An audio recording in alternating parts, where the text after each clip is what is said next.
Okay, so we're going to start with our sandwich loaf at this moment. So I have about 3 cups of the flour to start with.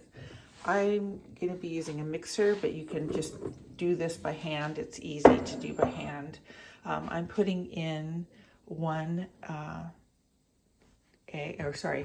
cups of flour. I'm going to do 1 egg. I'm going to do a couple tablespoons of sugar. You can do more or less or none. It depends on how you want your bread to be. This one I'm kind of trying to mimic a taste and a texture of a brioche loaf because I like that taste. You're going to put in, so I'm going to put in 2 tablespoons of sugar. I usually use maple syrup, but I ran out. We're going to use like a tablespoon of salt, and I'm going to use about 2 or 3 tablespoons of oil. This is just olive oil, and then 1 egg or 2 eggs. It's up to you.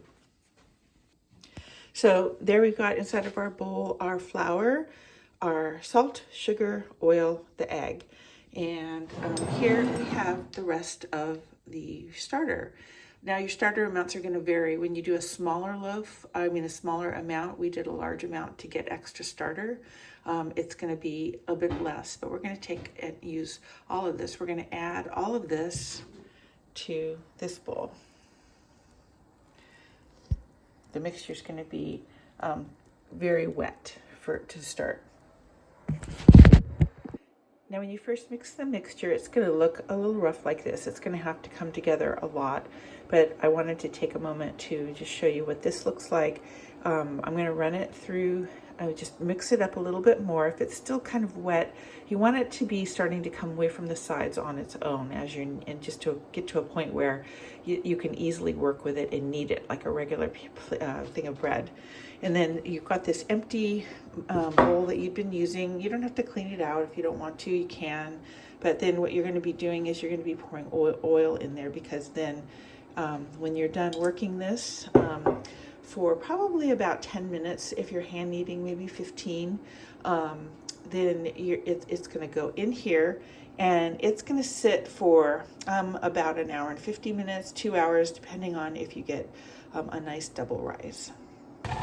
So I had to add flour to this mixture because it was really sticky, but you can see how it's starting to come together. I've got the dough hook on. But basically, you can add by feel, because it depends, of course, on the weather. If it's a wet day, the dough might be wetter, etc. If it does end up getting too dry, if you added too much, just add a little more water until you have the consistency that you like to work with. Now that it's starting to come away from the sides, and I can just have it spend some time working and let it work.